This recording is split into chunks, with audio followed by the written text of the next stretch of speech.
work. But will you join me in a salute to the flag, please? Where is it? Hiding behind the TV. I pledge allegiance to the flag of the United States of America and to the republic for which it stands, one nation, under God, indivisible, with liberty and justice for all. Wonderful. Well, we've got a nice house full today. Greetings, everybody. Bruce Willard, our moderator, is not available. His wife is home from the hospital, but she has COVID, and so he's obviously exposed and feels he should stay away. And we'll do the best we can. We seem to be missing a treasurer. Also, he's down south someplace. Thank you very much.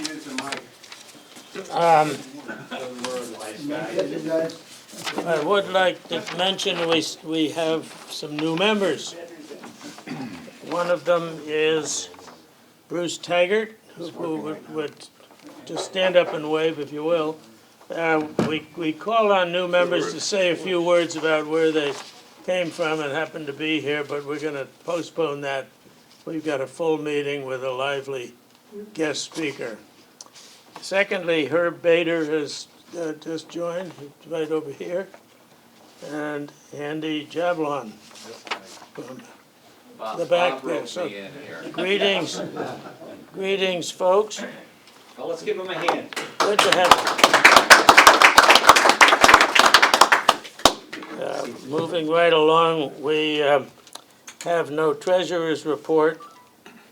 Everything is up to date, and we have a little money in the bank. At the Augusta National Golf Club, that's the treasurer's report. We're doing fine. That's all I say. Do we have a second on that? That gets us down to Secretary's report. First of all, the minutes of the meeting of February 7 were distributed with the newsletter. Is there a motion to approve them as distributed? Second? Any discussion? All in favor? Aye. Aye. Opposed? Carried. An exciting thing is that after several years of hiatus, we're back in the brochure business.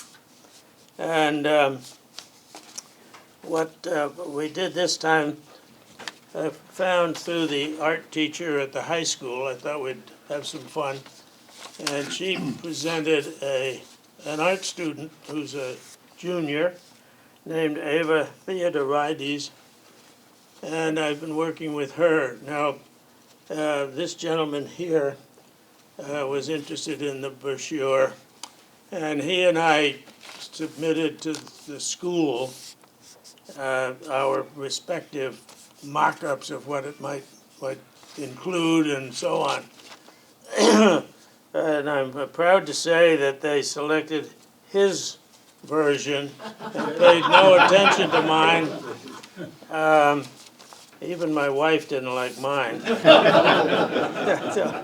was driven home.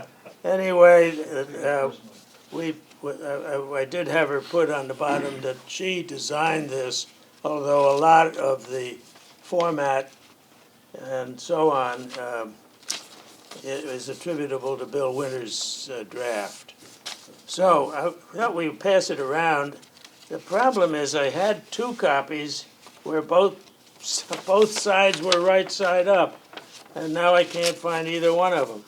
So when it's printed, and the high school will do the printing on better paper and so forth and so on, and hopefully get rid of the white margin, which is printing within the boundaries on the computer business. That it does say back here that it's an outstanding value for $25 annual dues. That's copied from Mr. Winter's draft because he feels that might be appropriate. It hasn't been passed by the membership, so don't pay any attention to that. And we'll have a discussion later on. But let's pass them around. And Bill, do you want to help? And we'd like them back because they're not quite exact. The only other thing I believe on my list for secretary is a trip for this month.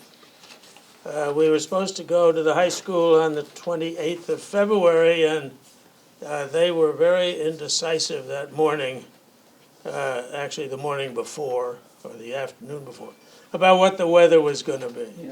And so they didn't know whether they would have a different program, whether it be cut short or what.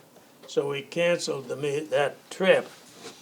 They haven't gotten back to me with a date. They've promised one when we can go there and do our usual thing.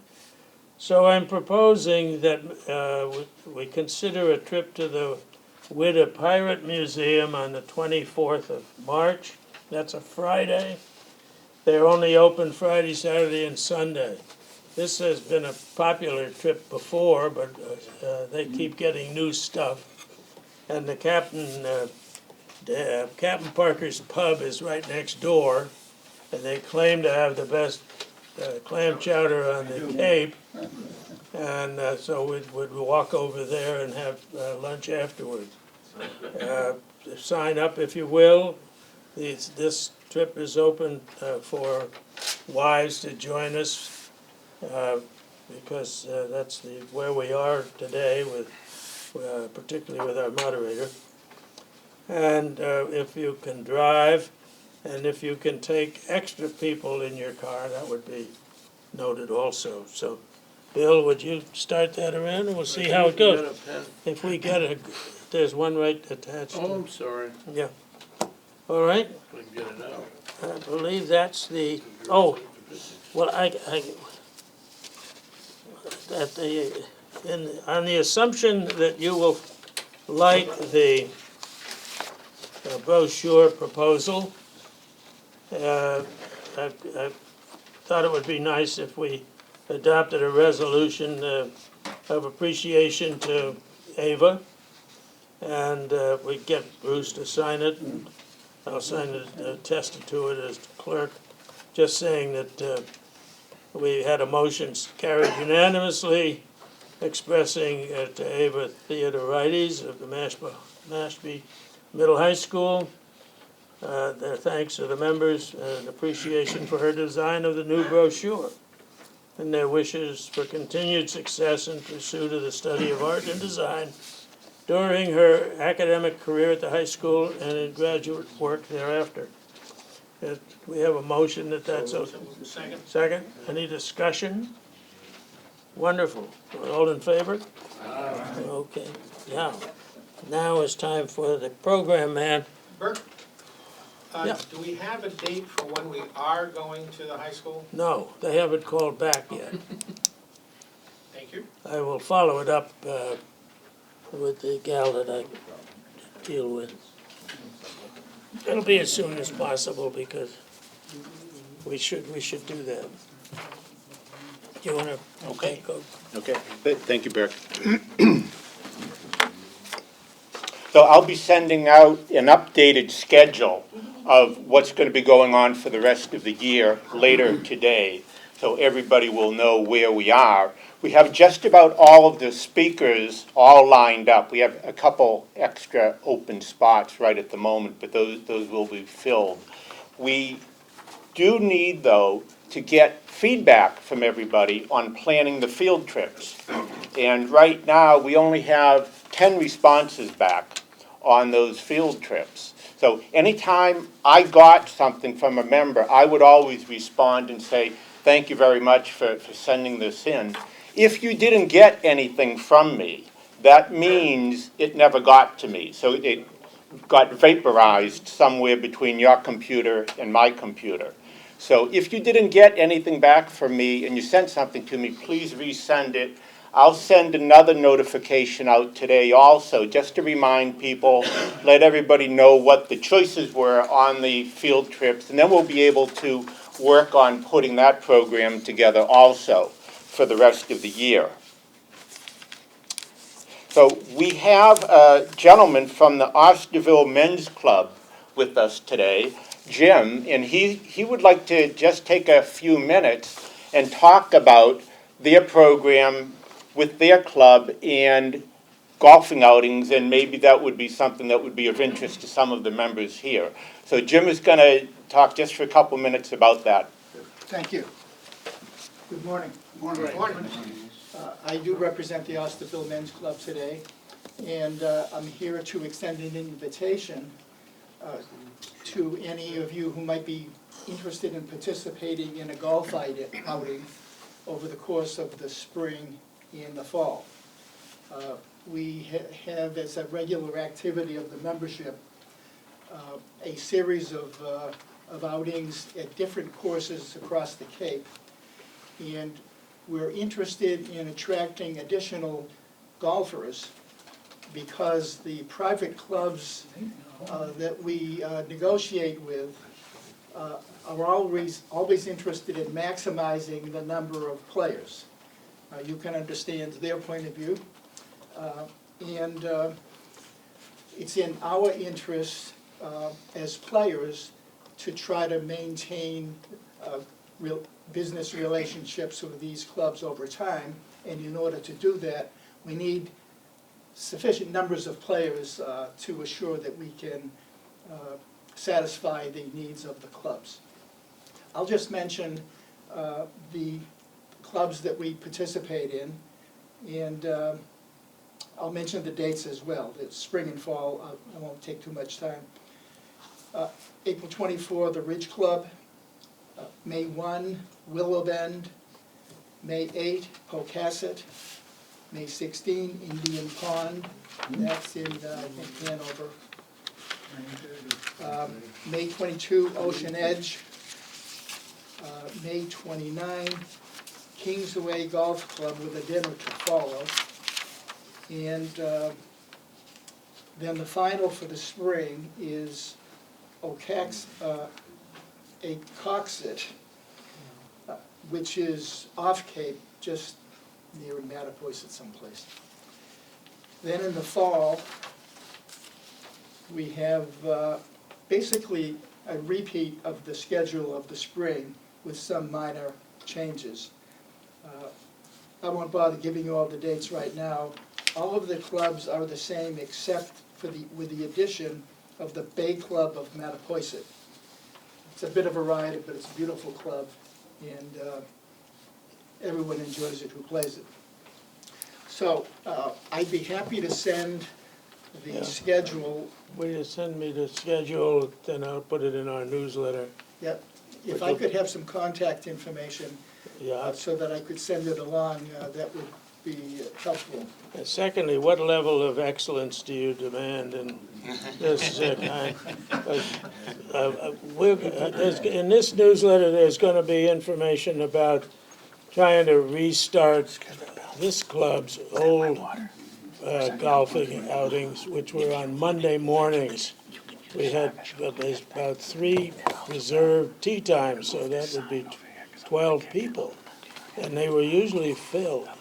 And they play at Holly Ridge, which is not the world's finest competitive super course, but any level of talent can play. And it was this group used to do keep your own score. There was no money involved, and it was just a time to have some fun and hit the ball, and all you could lose was your golf balls. And then we'd have lunch there. That's coming out. Thank you. So, quick question. Yes, sir. Is this affiliated with Retired Men's Club of Cape Cod that also runs these? Well, coincidentally, this year, we are having conversation with Send them. it to you. I'll forward anything to you. Do they call it the Mid-Cape Club? Retired Men's Club of Cape Cod. Yes, okay, that's it. Yeah. We're going to basically join forces Oh, good. and invite the membership of both clubs to participate in these various events.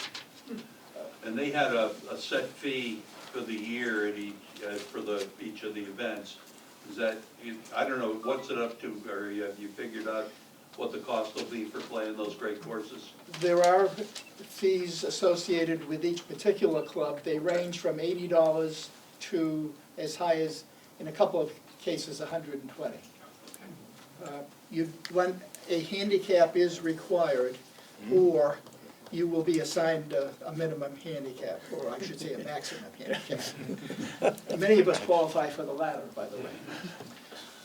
Good. Any other questions? Thank you, Jim. If not, then I'd be happy to send the schedule along to Bill. And if at any time you'd like more detail, we'd be happy to come back and present that. And again, we're extending an invitation. Okay, Thank you. great. Thank you, Appreciate Jim. Thank you, Jim.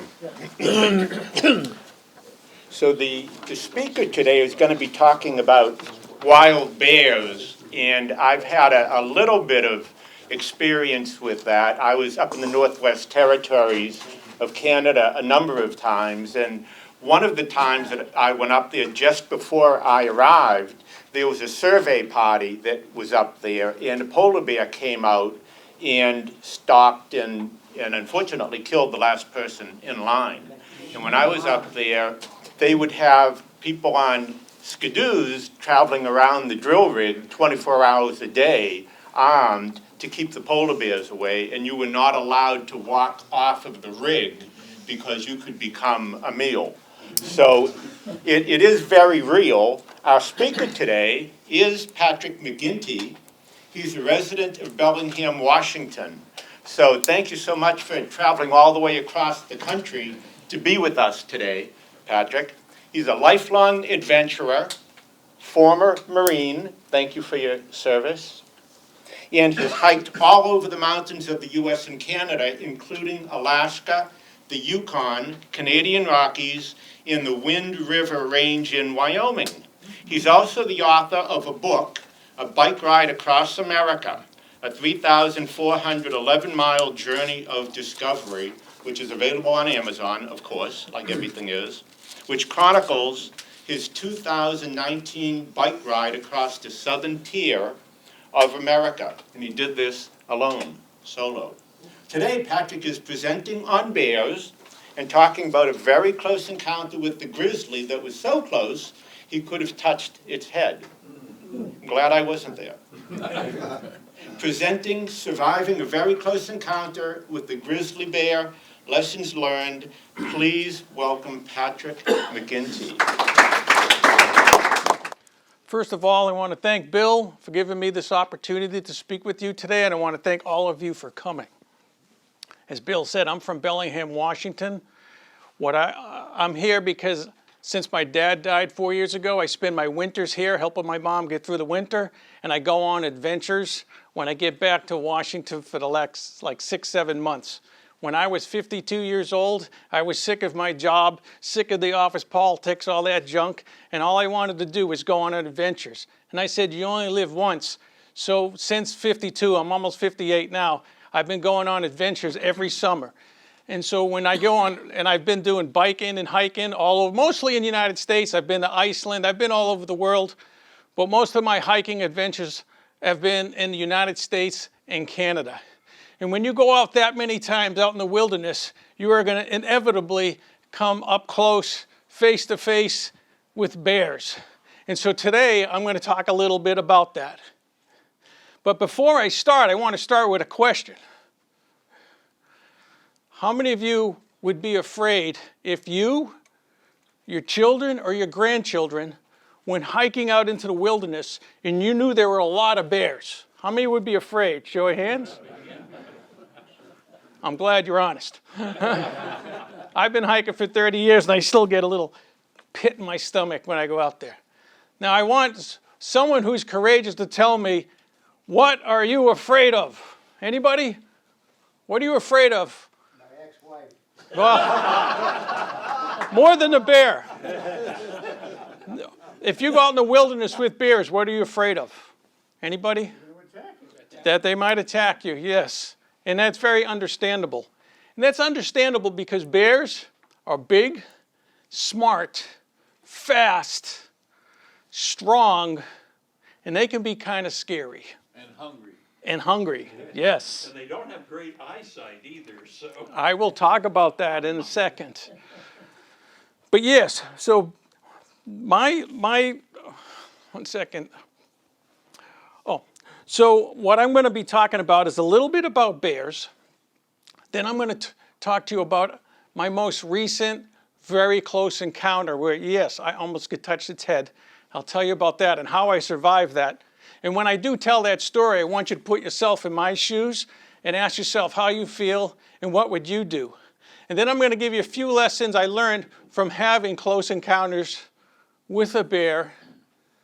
And then at the end, I'm going to give some final comments where I'm going to drop a truth bomb about bears that may change your paradigm about going out into the wilderness with bears.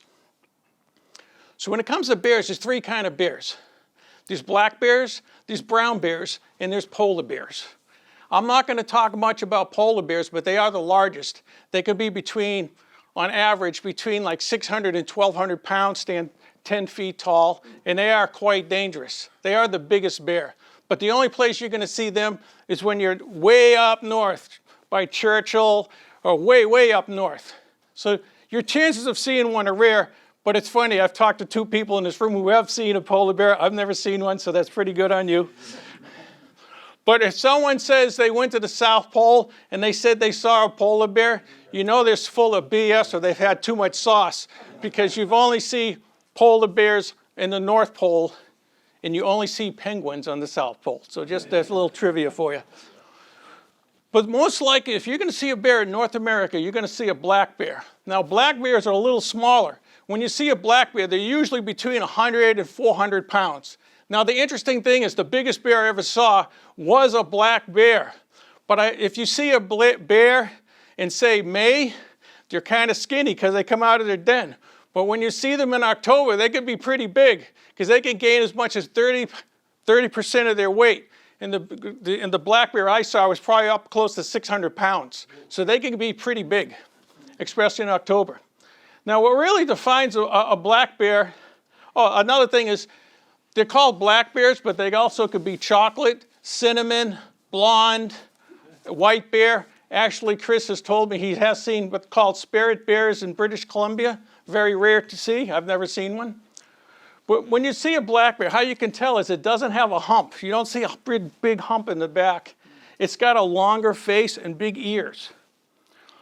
And also their claws are like 1 to 2 inches, which helps them climb trees. But they're located throughout North America. And if you notice, they're right along the mountain ranges, down the coast, and even down the Appalachian.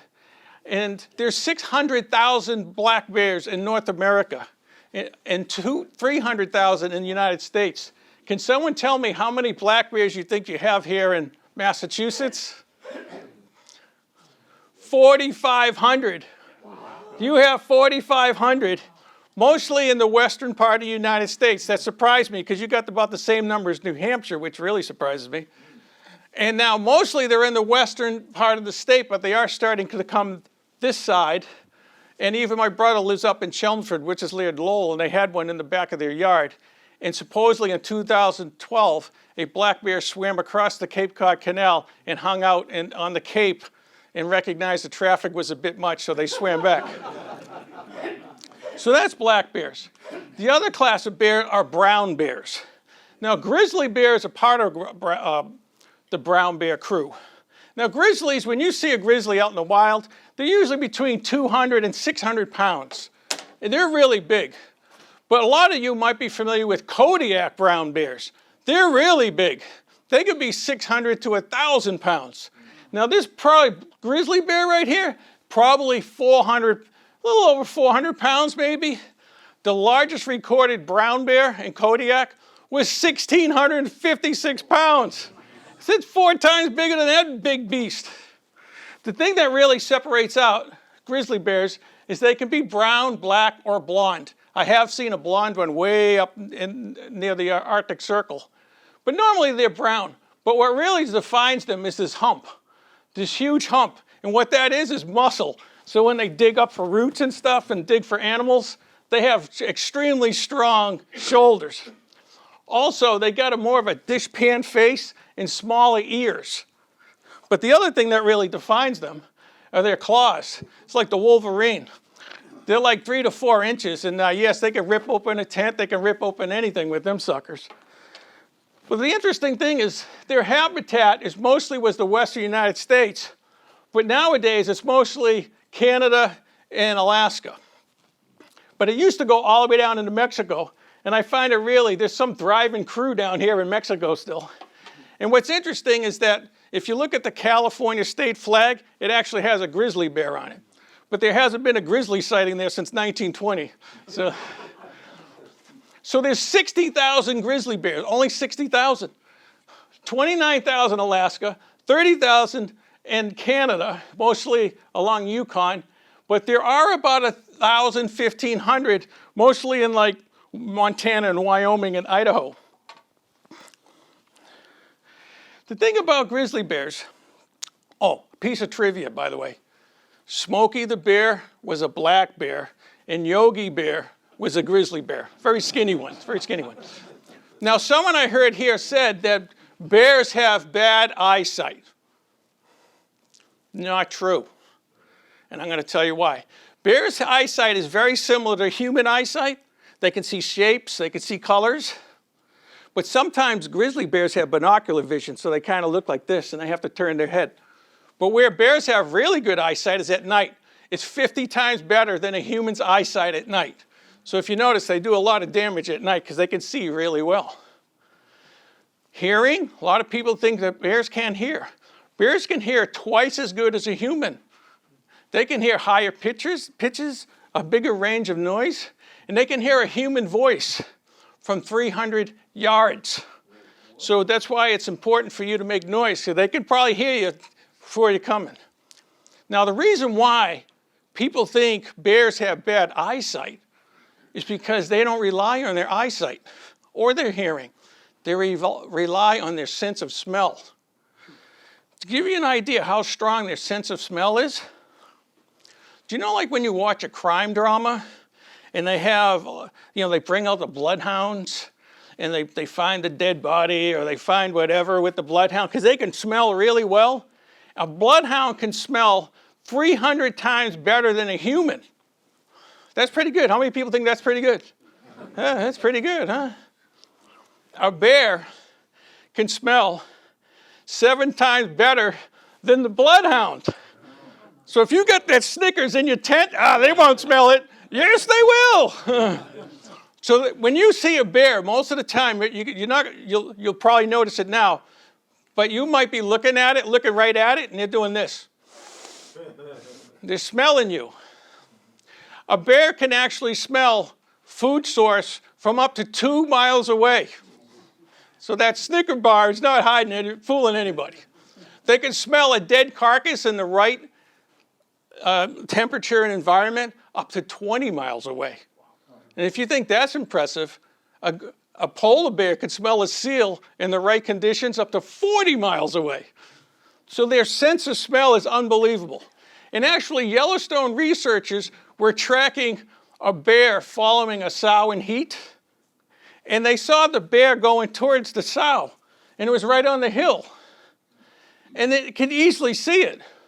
But the bear is so into their sense of smell, it rather walked 200 yards looking for the sow, even though they could see it, because it relies on its sense of smell.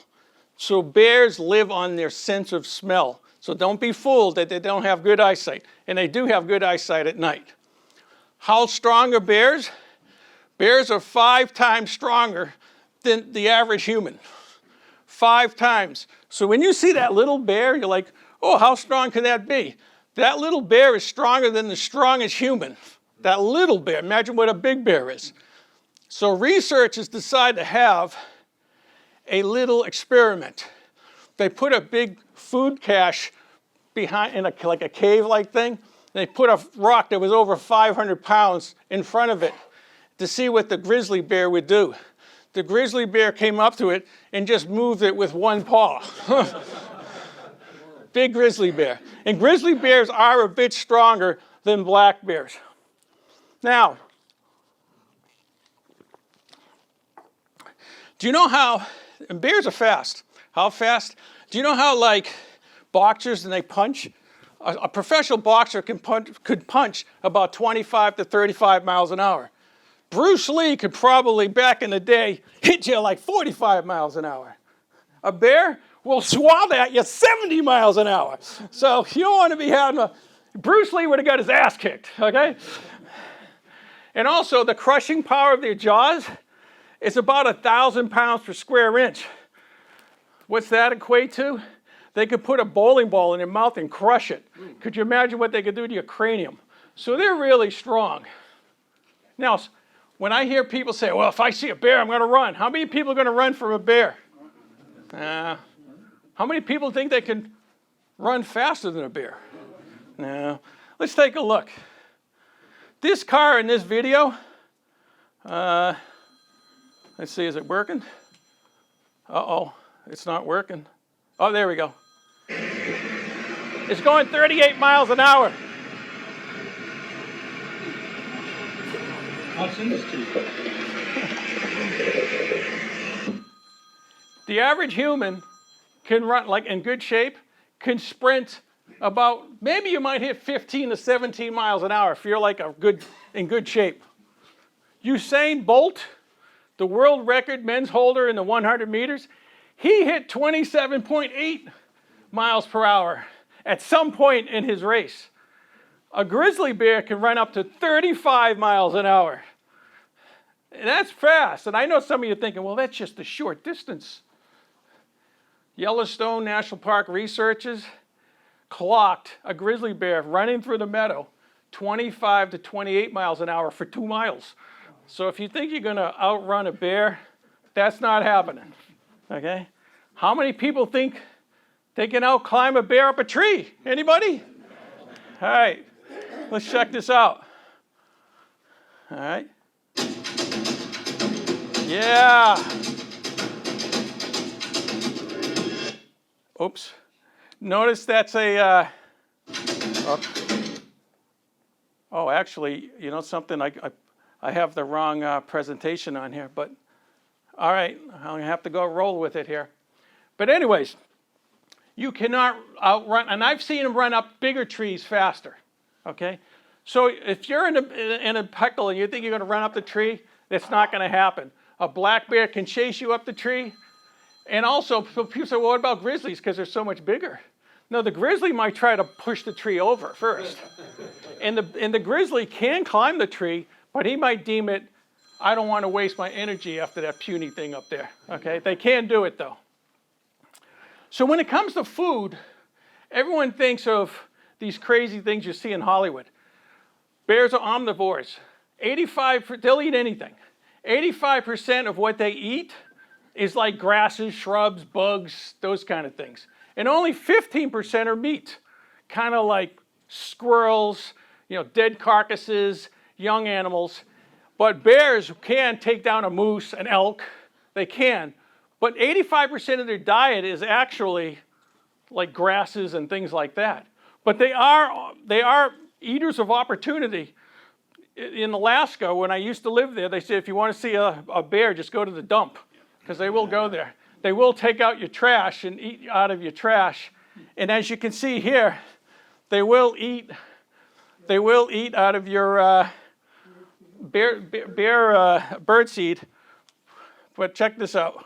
Just think you're sitting there drinking coffee one day, and you see this.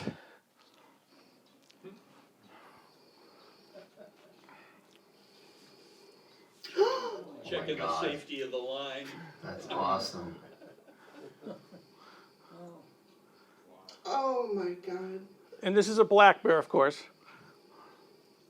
Probably not too big, 175 pounds. Probably a young bear.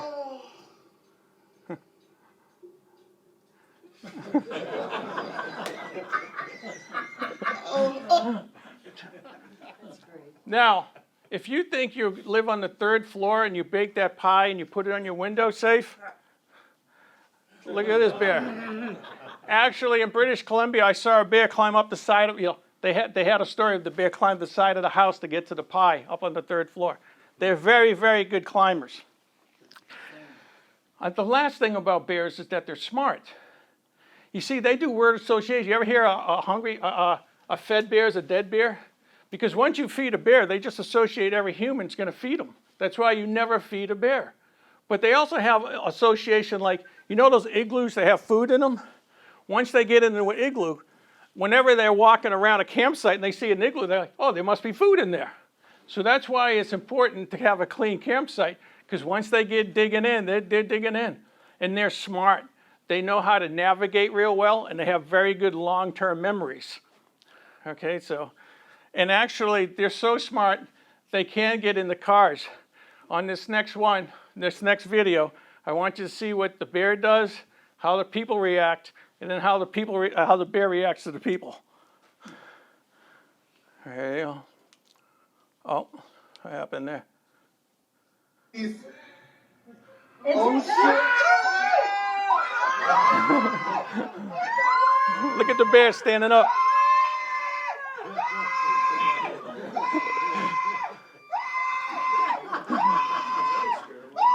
It did scare him away.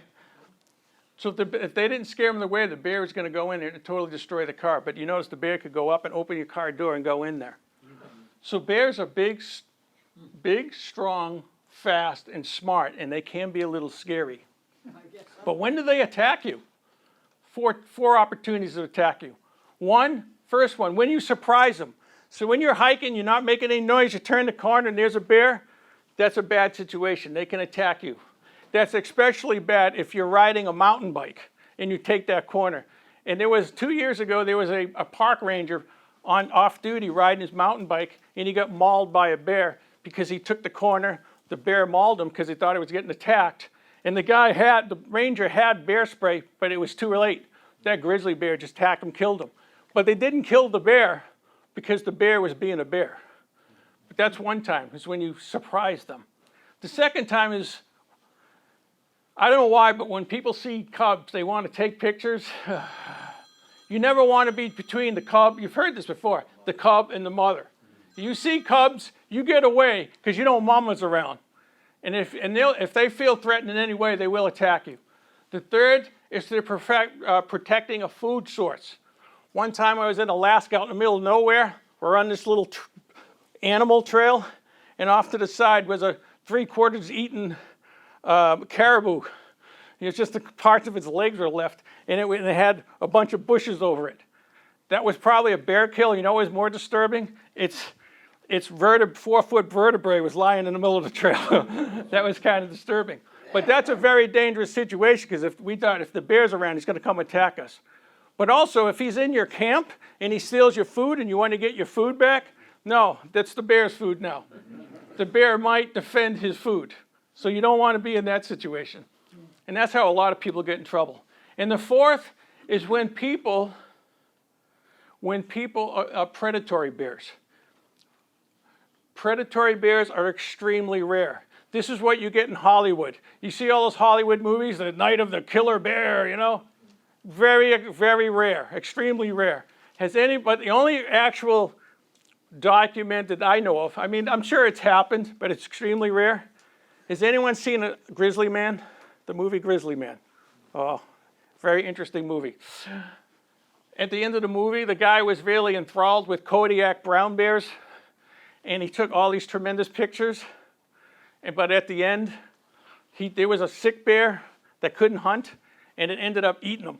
So if you watch the movie, you got to watch the movie. My mom didn't want me to bring it up, but it is true. Why does noise scare bears? What, noise? Noise and, just on a trail or something, why would that scare them off? I'm going to bring that question up if I don't answer it at the end, okay? So predatory bears might attack you, very rare. Because a predatory bear will actually hunt you down and try to kill you. It's very rare. Only in the movies, and only with Tim Treadwell in Alaska Man. That's the only time I've actually seen it. So again, bears are big, strong, fast, and smart. If you want to see a bear, the best way to see it is from a distance. When you're hiking along, you see it up in the mountain, that's pretty cool. Or you're hiking on a trail and you look down the valley and there's mama bear with the cubs, that's pretty good. And what's cool about that, you'll probably notice it going, no matter how far away you are, it could smell you. And the other is to see it by car. but it's another thing to see it face to face, okay? And what I'm going to talk to you about now, and I'm going to have to click through because I put the wrong slideshow, because this is a bigger slideshow than I'm presenting today. Let me see. Oh, no, it isn't. Okay, no, this is good. Let me get off that then. Oops. All right, let me just stick it there. Okay. I don't know what it is. I've been hiking for 30 years, but ever since I retired, I've had so many darn bear experience, like close bear in contact, like close, like really close. But one in particular, the last one I've had, that pretty still has shooken me up a little bit, happened, and oh yeah, no, I got to get rid of this. Sorry. I'm sorry. You're getting all the pictures, but I can't tell all these stories because I don't have the time. I don't know why I accidentally put this one on. All right, okay, here we go. Okay, what happened is I decided to drive from my house. I live in Bellingham, Washington, which is right about here. It says Victoria, but that's Victoria. I live right about here. It's just about a 9-mile drive to Jasper National Park. Anyone been to Jasper National Park? Beautiful park, very beautiful. And and sometimes I have trouble finding hiking partners. So there was a hike to Tonkin Valley. Anyone been to the Tonkin Valley? No? Okay, probably not. But there was a lot of bears, and I didn't want to do it by myself. But, after a while, I'm like, screw it, I'm just going to go do it. If I see a bear, I see a bear, whatever. I've never, what's the chance of me seeing a bear anyways? But so I decided to go hike into the Tonkin Valley. And it's absolutely beautiful. This is what it looks like behind my tent. So I get there a little early, and I'm like, instead of hiking for the rest of the day, I decide I'm just going to sit on this bridge that I had to cross. Oh, sorry. I could actually, I don't have time to tell that story. So I went to this bridge right here because it was beautiful. And I could sit, because the bugs were horrendous. The bugs were just absolutely terrible. And I thought, I'm just going to sit on this bridge for the day. Because when you look, let me see. Yeah, okay, when you look north, this is your view. And then when you look south, this is your view. Beautiful. I sat there all afternoon. Oh, and also, the bugs weren't bad, because the bugs are terrible in the woods, because the campsite was about a half a mile away. So at about 4:30, I decided I'm going to need to cook dinner. But when I was in the campsite, the bugs were just horrendous. So I cooked my dinner, and I had my camping chair, and I cooked chicken fajita bowl, which is my favorite, one of those Mountain House freeze-dried meals. And I had a nice hot cup of tea. And I took my chair, and I decided to go back to this bridge. And when I got back, and again, my campsite's probably up in here somewhere. And when I get back to this bridge, so many people had seen me on the bridge that there were 7 people sitting on the bridge. 4 other hikers from Germany, 3 hikers from Alberta. So I'm sitting on the bridge, and I put my chair down, and I'm eating. Oh, and the bugs are kind of bad. So I had my black raincoat on that covered my back, because I had DEET on everywhere except for my back. So I put the raincoat on, and it's black. This will come into there's a reason for this in a minute. I tell you that. So after about 10 minutes, those 7 people get up and leave, and I've moved my chair right here. Okay? I just want you to remember that rock right there. So I moved my chair right here, and I'm eating my meal. Now, with what I'm about to tell you, again, I want you to, what do you feel, and what would you do differently? Okay? All right, so I'm sitting there, I'm eating my meal. I love chicken fajita bowl, okay? I am so into my meal. I'm just this, and I have this view in front of me that's just spectacular. Those people just left, not 30 seconds ago. All of a sudden I hear, I'm like, what the hell is that?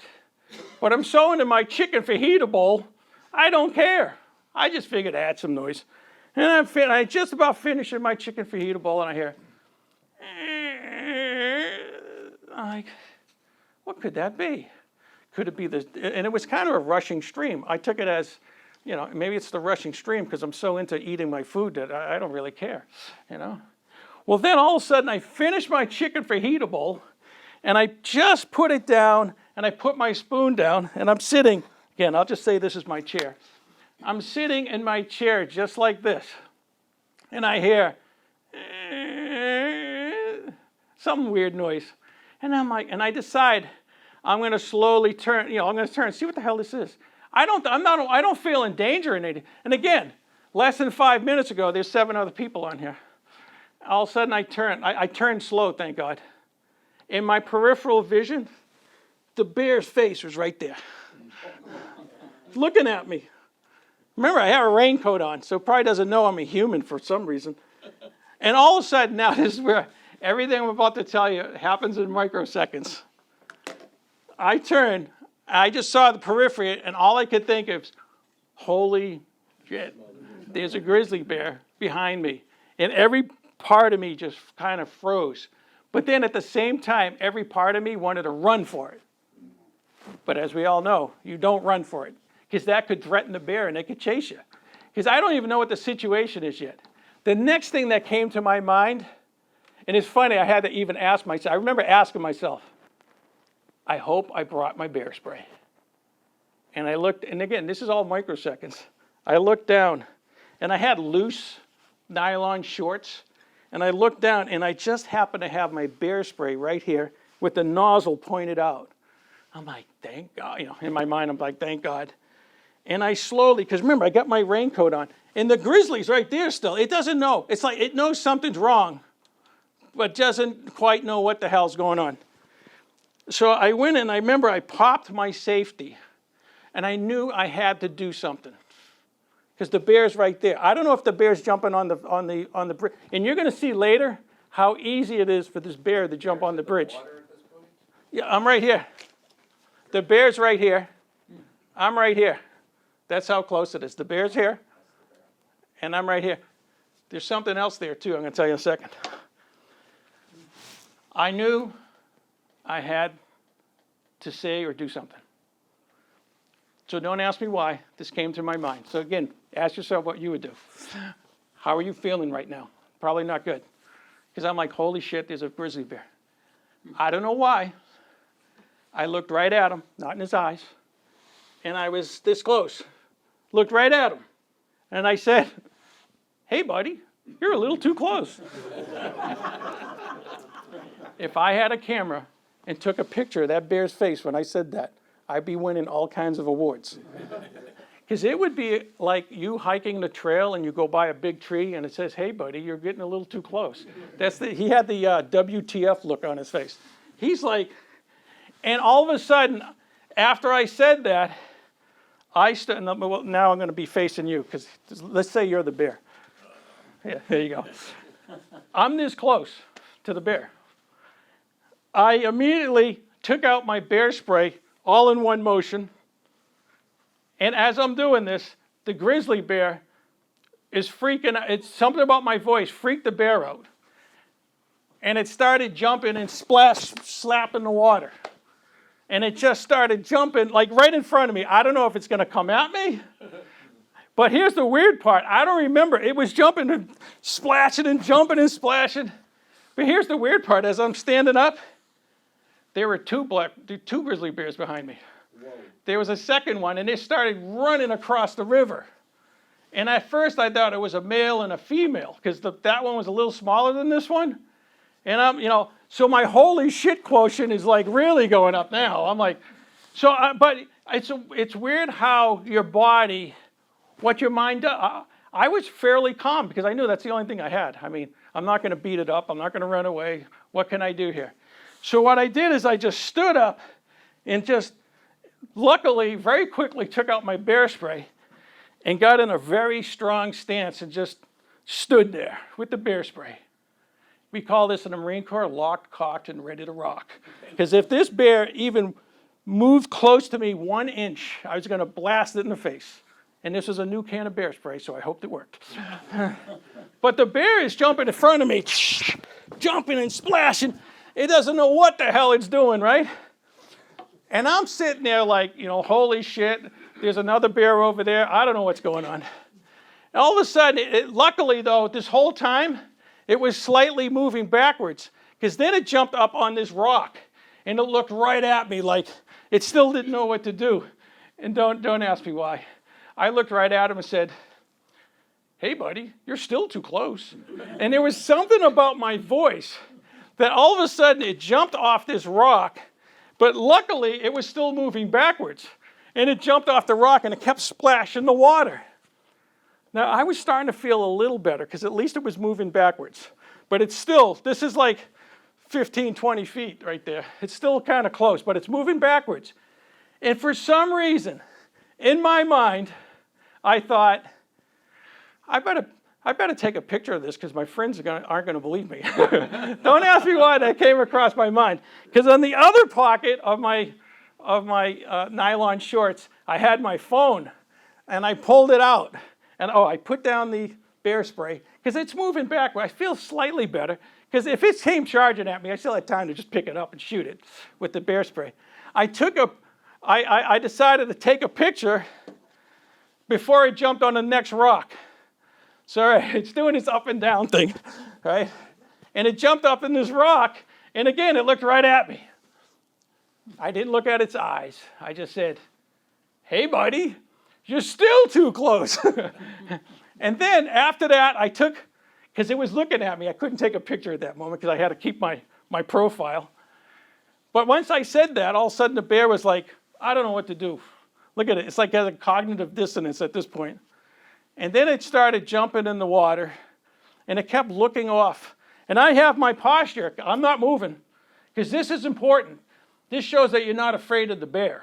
The bear doesn't know what you are. It also helped that I was on the bridge a little bit. So it was kind of high. It made me look bigger than I am, because I'm not really that big. And then it started moving across. You can start seeing. So it turned out that that's a cub. It was a sow with two. There were two cubs there. I only saw one at first. And then it started running for the cub. Now I'm starting to feel a little bit better. So what do? I had my cup of tea. You would think I would have tossed it. No, I drank the whole darn thing.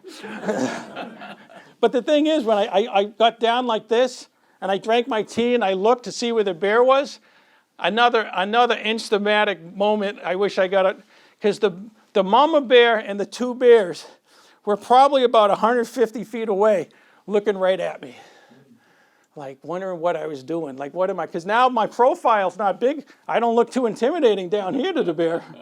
So I'm gathering my stuff, looking, and I noticed they're looking at me, and they started moving across the water again. I'm like, uh-oh. So I took my chair, and here's another stupid thing I did. They're kind of coming at me, but going across the water, and I'm walking on that bridge towards the campsite. I do stupid things. I put my chair down because I had my pot for water for breakfast in the morning. I took that off and I went around the bridge, out of sight, scooped up some water for breakfast, got back to the bridge to my chair, and I looked, and now they're getting really close. And I'm like, I got to get out of here, because I don't know if the bear is going to be coming at me with the two cubs, or it's going to the campground, and I need to warn people. So all of a sudden I decide, I didn't run, I moved with purpose. I started walking towards the campground, but then I turned around, and this is what I saw. Boom, they're already at the bridge. I don't think I walked 6 seconds, and they're already at the bridge. You can see, there's 3 bears, 1, 2, 3, there's mama bear. There's a blonde bear. I don't know why it's so blonde, but, so you can see mama bear's looking at me. So I decided to when I saw this, I put my chair down, take a picture. Then I took another picture. Now you see the young ones looking at me. Then I'm like, why don't I take a video? So I took a video. Here we go. Oh. I don't know why. Here we go. Day that, where you were just sitting, it's kind of loud. Grizzly bears. They were right behind me, 10 feet, not even. And now they're all playing right where I was sitting on the bridge. All right, what they're doing, I didn't realize it at that moment, they're fishing, okay? And watch how easy it is for this bear to jump on the bridge. This is what I was worried about. Hey, one of you go over there. Whoop, right up on the bridge. See him jump on the bridge? He's caught something. All right, so I don't know what he Oh, caught. shit, I That's- gotta now they're coming towards me get again. ready. Right by me. This is good. I think they caught a fish. Okay. Here's the thing about this fish. I think what happened, Mama Bear caught the fish, but didn't want to share it with the two other bears because those two bears were like 2-year-olds. And the Mama Bear, I think, and I obviously I didn't ask the bear, but I think the Mama Bear wanted to eat that herself and have their cubs get their own damn fish. Because what you're going to see, and I unfortunately cut this slightly short, is they started fighting over the fish.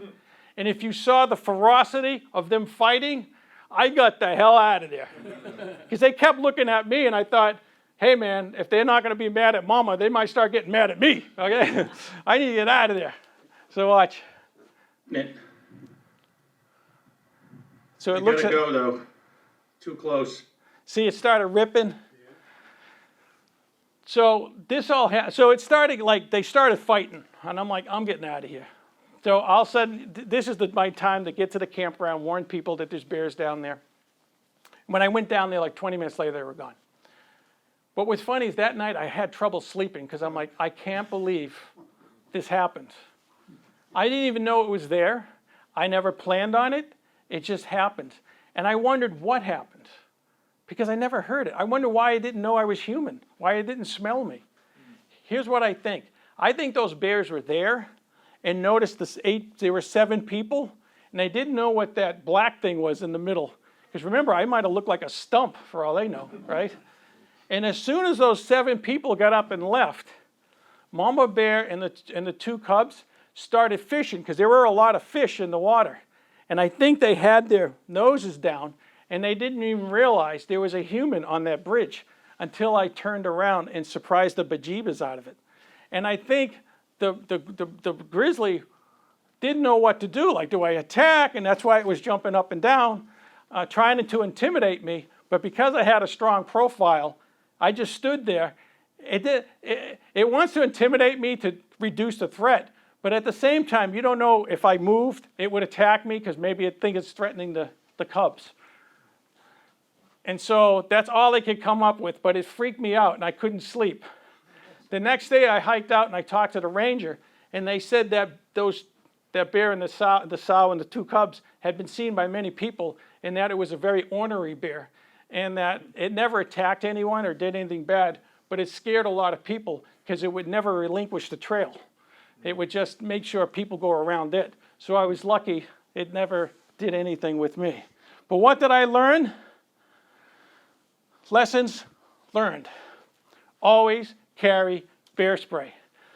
Here's the ironic thing. The hike before this one, I had met somebody from Seattle, and they saw that I had bear spray, and they go, what do you got that for? I go, hey, you never know. He goes, I never carry bear spray because I think it's a waste. I go, I used to live in Alaska, man. You learn to carry your bear spray because you never know. Look what happens the very next time. What's bear spray? You know, I'll show you a picture of it later. I usually have a can of it with me, but obviously I'll... What's it doing? Huh? What's it doing? It's hard on the eyes, it's like tear gas. Yeah, okay, yeah. So what happens spray. is it's pepper spray. It's 10 times what the cop said. Yeah. 10 times. Super pepper spray. Remember, their smell is 2,100 times ours. When that pepper spray hits them in the face, they're leaving, okay? Unless they're charging. What happens if it just pisses them off? It could, but, Kiss your ass goodbye. yeah, kiss your ass goodbye. That's a good point, because some people in another crowd I presented to said, well, I'm just going to bring a gun. Well, yeah, the gun, you might shoot it, but you better kill it. Because when you shoot it, you're more likely, because you're thinking, you probably didn't even know it was there and it's coming at you, you're freaking out. You probably didn't kill it. It's probably coming at you. You better unload that whole gun, that whole cartridge. You better pop another one and you just keep shooting until it stops. But the bear spray is more likely to stop them quickly. I think it has like a 95% chance. And the spray's like 30, 35 feet. But you're spraying them in the face, right? In the face. Yes. If you're sort of a little off, Well, yeah, well, that's just it. just, Second thing is make sure it's pointing the right direction. yeah, and oh, the other thing, yeah. Well, if you notice, it says know how to use it, okay? Because usually it has a safety and you just press it like this, okay? It's pretty easy to use. But the thing is, too, you got to make sure you know where the wind's going. If the wind's coming at you and you're spraying it, you're getting it and the bear's having a, going to attack you. Yes? So one of the ranger stories when I was in Jasper, they said, what should you do in bear country? And he said, well, you keep an eye out for bear scat. If you don't see a bear, you may see the bear scat. And somebody said, well, how do you know it's bear scat? That's so huge. The first thing you got to do is when you're hiking, you always should wear a bell and carry pepper spray, carry bear spray. So, okay, here's the bear scat. How do you know it's bear scat? He said, oh, it's small. It's full of bells. It smells like pepper. Yeah, okay. Yeah, no, in Alaska, the people with the bells, that's the dinner bell. That's what they call it. Exactly. All right, so always carry your bear spray because you never know. The second thing, if you're having a close encounter, you want to keep calm. If you freak out, the bear freaks out, okay? If you notice, I spoke in a calm tone. There's been now I have other instances where I have had close bear encounter. This is the closest. But it was so important to keep calm, and if I did talk, I talked in a very calm voice. You saw it freak the bear out, but the bear didn't attack me. The other thing is create a big profile so you look big and strong and stand your ground. Even if and this was a different situation because the bear was right there. But you realize if a bear charges you, 90% of the time it's a bluff charge. So realize that. But you don't know what that 10% is, okay? But bears do bluff charge because they want to scare you. Just like he was jumping up and down in front of me, he wanted to scare me. But I stood my ground, and that's why, if you notice, that big grizzly bear moved back, but I didn't move back. But I was locked, cocked, and ready to rock with the bear spray if I had to. Never look a bear in the eyes. People don't realize that. When you look an animal in the eyes, it's threatening to them. They might attack you to do that because they're threatened. And finally, leave the area ASAP. And that's what I did, although I was stupid doing those other things. But I did leave the area ASAP because you don't want to bother the bears.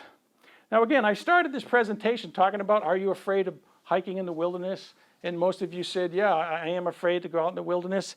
And it can be scary because even some campgrounds, some campgrounds have actually electric fences around them, right? Here's my tent right there. This is in the Yukon. They actually, because there's bears around, they want to protect the bear and you, so they put an electric fence. The funny thing about this is I electrocuted myself 5 times going in and out of this thing. But here's the truth bomb I wanted to drop on you about bears. Again, if you watch Hollywood, bears are scary, bears will attack you, bears will eat you. But here's the truth bomb. Bears want nothing to do with you. Nothing. If you notice when I talked about what bears eat, you know one thing that wasn't on the menu? Humans. Okay? Humans are not on the menu. They want nothing to do with you. They might want your food, but they want nothing to do with you. So when you go into bear habitat, you have to respect the fact that you're going into their house, into their habitat, and you have to play by their rules. Bears, all they want to do is eat, procreate, and be safe. That's it. They just want to be bears. And what happens is we go hiking or mountain biking or whatever we're doing in their territory, and sometimes what happens? We surprise them and they attack us. Well, make some noise and hike in groups, and less likely that will happen. They attack us if we look at their cubs. Well, if you see cubs, move away quickly because you know mama bear's around. Keep a clean campsite. Don't keep food in your tent. Keep food far away from your tent. And if you see a kill, get the hell out of there. Don't go, hey, that's cool, let me take some pictures. No, the bear might be around.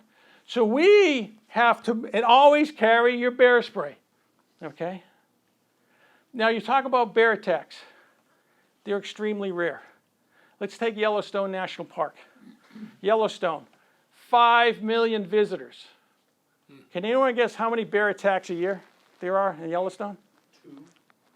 1, maybe 2. Out of 5 million. Yet, what happens? I think I might be the one. My girlfriend said that once. I'm like, oh, come on. Grand Tetons. Every time I've been in the Grand Tetons, I've seen a bear. How many bear attacks? 2.5 million visitors a year. How many bear attacks? 6 since 1994. Very rare. And then the densest population of grizzly bears is in Glacier National Park. How many visitors? 2.5 million. How many bear attacks? 1 per year recorded. Now, did people see bears? Did bears, maybe charge them? Yeah, but did the bear attack? No. So your chances of getting attacked are rare. Bears want nothing to do with you. You just have to adjust your behavior so you don't surprise them, whatever. Now, I often wonder, can we like live among the bears and kind of, have some mutual respect? I always thought about that. And last summer, now in the Northwest, it rains a lot. So in like June, you want to do, and there's a lot of snow in the mountains. So a lot of us, for our hiking fix, we go to the Olympics. So I went hiking out to the Enchantment. It's called the Enchantments. So I hiked out to Enchantment Valley. They have this chalet, and it's a really beautiful place. You can see it's very wet and rainy. And I hiked over, and about 100 yards from that chalet is the campground. You can see my tents right here, and here's my friends, and there's a bunch of other people. Here's the weird part. Let's say this gentleman's the chalet, and here I am at my campsite, okay? In between was the resident black bear. This black bear was there all day. And it's a chunky monkey. Look at the size of that black bear. That's like a 400-pound black bear.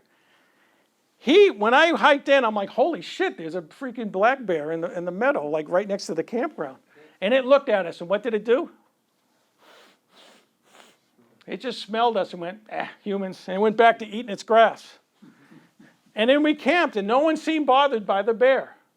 The only time people, and here's the other weird part, on the other side of us was another black bear. I don't know if they were brothers, but there was one black bear here and one black bear over on this side. And the only time it seemed like you had to worry about the bears is when you went to the restroom, because the outhouse was like out here, and that's where the bears would walk. They would switch sides every once in a while, and they would walk right by the outhouse, so you had to really watch out when you got out of the outhouse. But did they ever go to where the humans were? No. Part of that is because they have plenty of food to eat. They had no reason to come see us. And so even when I was sitting there in the rain, I looked over, and the bear's still there. Look at it, here's the tent. It's not a very good picture, but the bear's real close, and it never bothered us once. And when we hiked out the next morning, the bear, it was still there. Even if you cooked a meal or something, that would... No. I think that's because I had plenty of food, and they don't want nothing to do with humans. I was afraid they came out at night, but no, there was no sign or no one said anything about them coming in at us. Do they have any predators? That's part of the problem, is they don't have predators, really. No. Like a moose, yeah. Like a moose can kill a bear. Really? Yes, it's stomp on them, yeah. But so the next time you go out in the wilderness, or your children, your grandchildren go out in the wilderness, you should temper your fear. Because again, the truth bomb is bears want nothing to do with you, okay? But the most important thing, here's me out in the Wind River Range, and there's my bear spray right there. I always have it on me. And you just never know. On this trip, I didn't see any bears. But you always want to have your bear spray on you. Know that bears want nothing to do with you. Make noise, protect your food, don't go near their cubs, and you'll have a tremendous experience and go out in the wild and have a great adventure. This is me out in the Yukon on Observation Mountain. Did you ever use your bear spray? No, I didn't even use it on this situation. And I've had maybe 6 situations, not this close, but pretty close. No. And with that, I thank you for your attention. And if I want to open up for any questions, so you can ask your first question. When would you use a bear spray? Like when you felt like you were being attacked? All right, if that bear, this is probably the closest. Because if that bear, like I said, moved One, there you go, thanks a lot, Bill.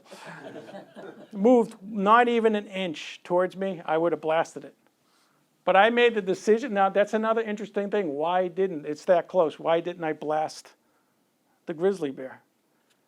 Because I don't know why, I mean, obviously it was a dangerous situation, but it was always slightly moving back. It kind of like went like this and then it went backwards, but it was always slightly moving backwards.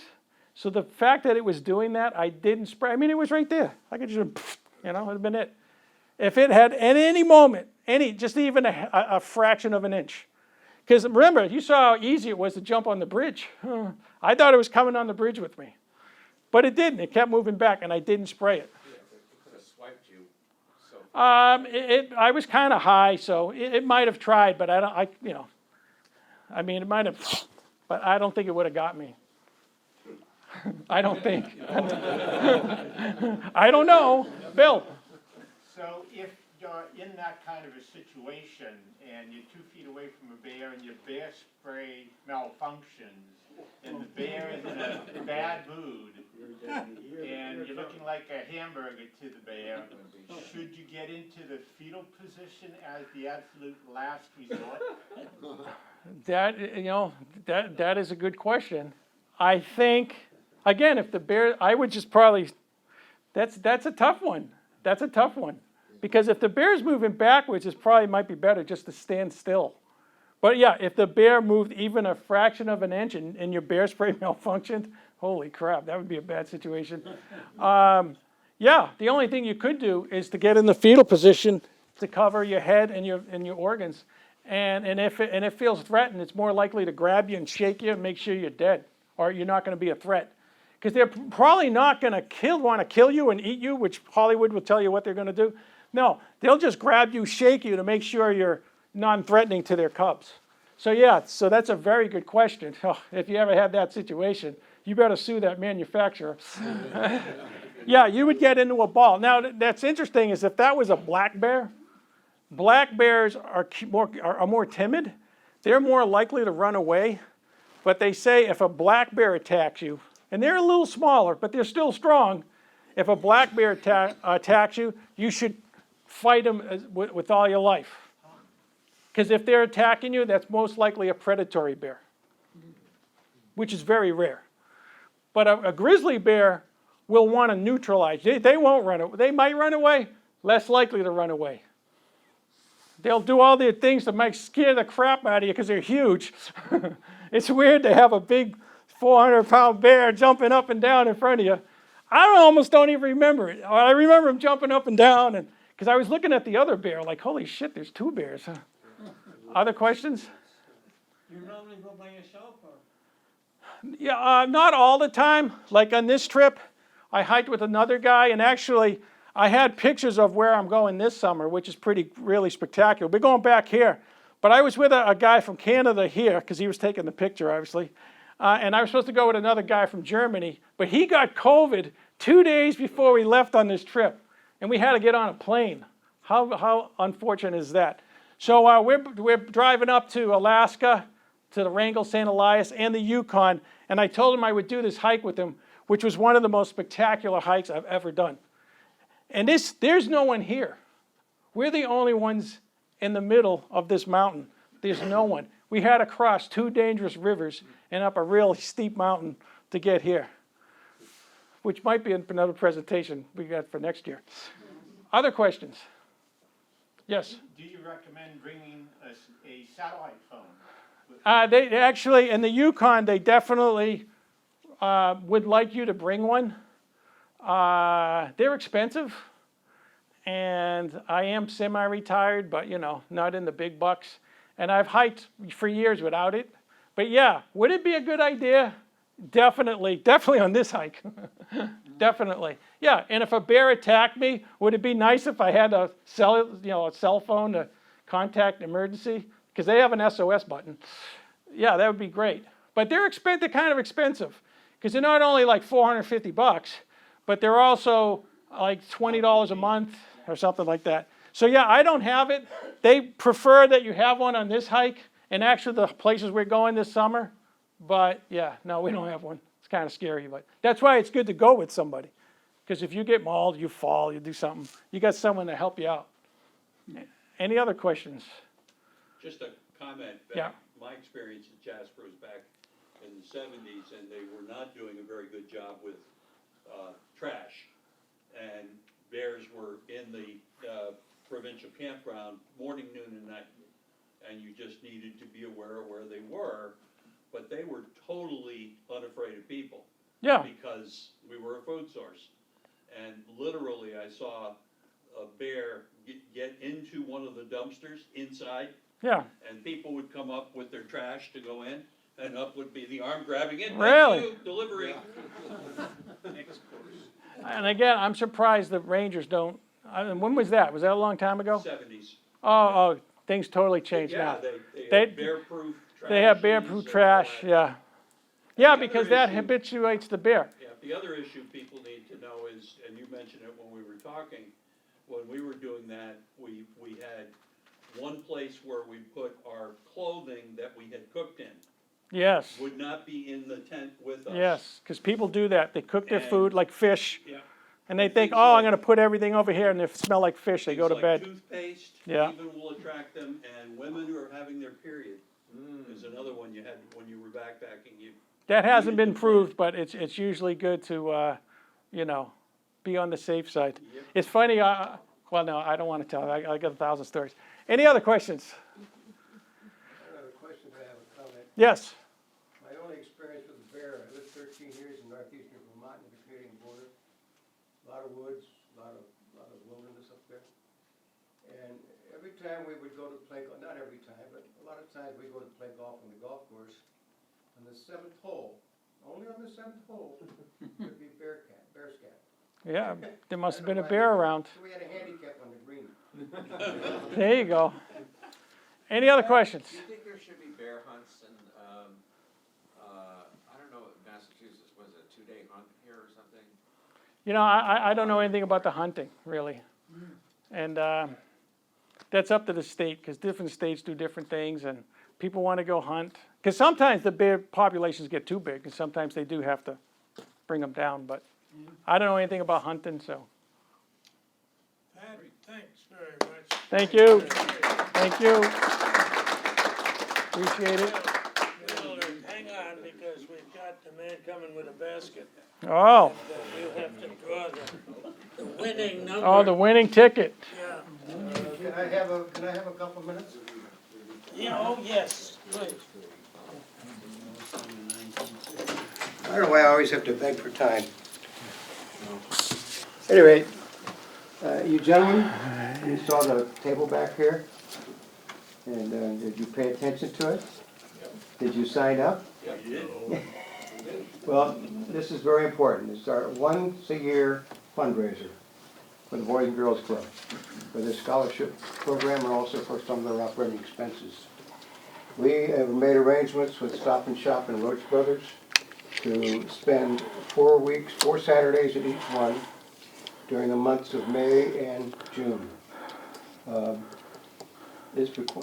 What we'd like to have is 2 people, 2 guys at each door with chairs and a table. We really need some interesting activity from you folks to sign up. We need, there are 2 different schedules a day. Each Saturday, there's a 10 to 1, and there's a 1 to 4 schedule. And we need 2 people in each of those doors. At Stop and Shop, there'll be 2 doors, so there'll be 2 people at each door, from 10 to 1 and from 1 to 4. At Roach Brothers, there's only 1 door, so there'll be 2 people from 10 to 1 and 2 people from 1 to 4. The tables and the chairs are delivered, so Oh, you yeah. don't have to worry about that. Yeah, we deliver the chairs, the tables, the signs, the cash boxes, everything else. And this year, we're going to be using the QR codes from the Boys and Girls Club, so people can make direct deposits into their PayPal, and we get credit for it also. How's that gonna work? Well, you get a cell phone, and if you don't have the QR app, You just go on the Play Store, open up the QR app. You put the phone over this QR So code. we'll have the QR Oh, yeah. code, they'll use their phone. They just scan it, and Yeah. up Does comes. away with the, I didn't bring any cash, you know? Yeah. Well, that's what they always say. Yeah. But this way, we hope we will get a lot more money by using the QR code and accepting cash A also. lot of people have asked. Oh, yes, because definitely. it worked. But it goes directly into the PayPal account of the Boys and Girls Club. But we get credit for that. We're So trying to please- get it set up so it drains the account. So please think heartily and heavily and sincerely with your heart about this and what it does for the Boys and Girls Club. And I'm gonna have that set up also for the next meeting in April. April. And that'll be the last meeting we'll have before we start May 6th at Stop and Shop. So please, if you want to sign up tonight or today before you leave, please do it. If not, make sure you can check your schedule and do it next meeting. Thank you very much. Any questions?